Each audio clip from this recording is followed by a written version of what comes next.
Sebelum melanjutkan, jangan lupa subscribe dulu, terima kasih. Bab 243 bahwa dia dalam genggamanku. Pemuda ini memiliki paras yang cukup menonjol, ketampanannya sangat jarang terlihat. Lelaki berpakaian merah dan memakai topeng mandrake itu berkata sambil menatap Feng Jiu di bawah, tatapannya diwarnai dengan sedikit semangat. Mendengar kata-kata itu, mata penguasa kota berbinar dan dia berkata sambil tersenyum, Dokter Hantu yang terhormat mungkin tidak tahu ini. Di kota Enam Jalan, ada daerah yang dikenal sebagai distrik pria tampan, dan semua pria di sana memiliki penampilan yang luar biasa. Bagaimana mungkin para pria di distrik pria tampan itu memiliki aura bangsawan dan pesona jahat seperti pemuda ini? Pemuda ini adalah harta yang sangat langka. Tatapan mata tajam sang dokter hantu kemudian jatuh ke pergelangan tangan Feng Jiu yang seputih salju, tatapannya perlahan merayap ke atas dari sana, untuk menyapu garis leher yang terpahat indah itu, sebelum menjelajah lebih jauh ke atas untuk menyerap wajah yang sangat indah itu yang diwarnai dengan aura jahat yang lezat, jantungnya berdebar lebih kencang semakin dia melihat. Ketika penguasa kota Enam Jalan mendengar kata-kata itu, dia langsung menahan lidahnya. Dia sepertinya tidak pernah mendengar bahwa dokter hantu memiliki kebiasaan memakai baju lengan patah. Namun berdasarkan interaksinya dengan dokter hantu sejauh ini, dia menemukan bahwa dokter hantu tidak begitu tertarik pada wanita cantik, tetapi malah menaruh perhatian pada pria tampan. Kalau saja orang-orang di luar sana adalah orang biasa, itu akan mudah. Lagi pula, pria macam apa yang tidak bisa ditemukan di distrik pria tampan.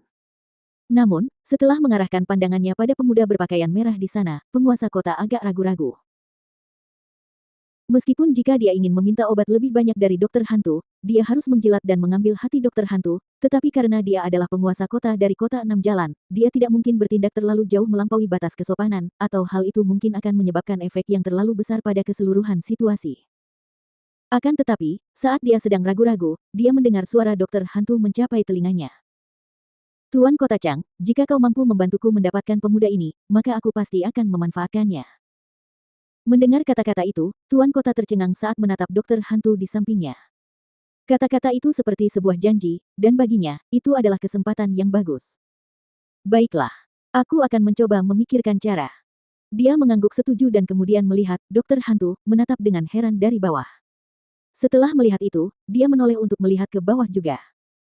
Saat ketiga pengawal yang melompat ke arena menyerang ke depan, mereka mengayunkan pedang mereka untuk menyerang pemuda berpakaian merah, berpikir untuk memaksanya melepaskan cengkeramannya. Tanpa diduga, pemuda itu hanya berbalik dan bertukar posisi dengan tuan muda keluarga Liu, untuk menggunakannya sebagai tameng daging, di mana ia menerima tebasan pedang dari salah satu pengawalnya sendiri. Ark! Tuan muda! Tuan muda!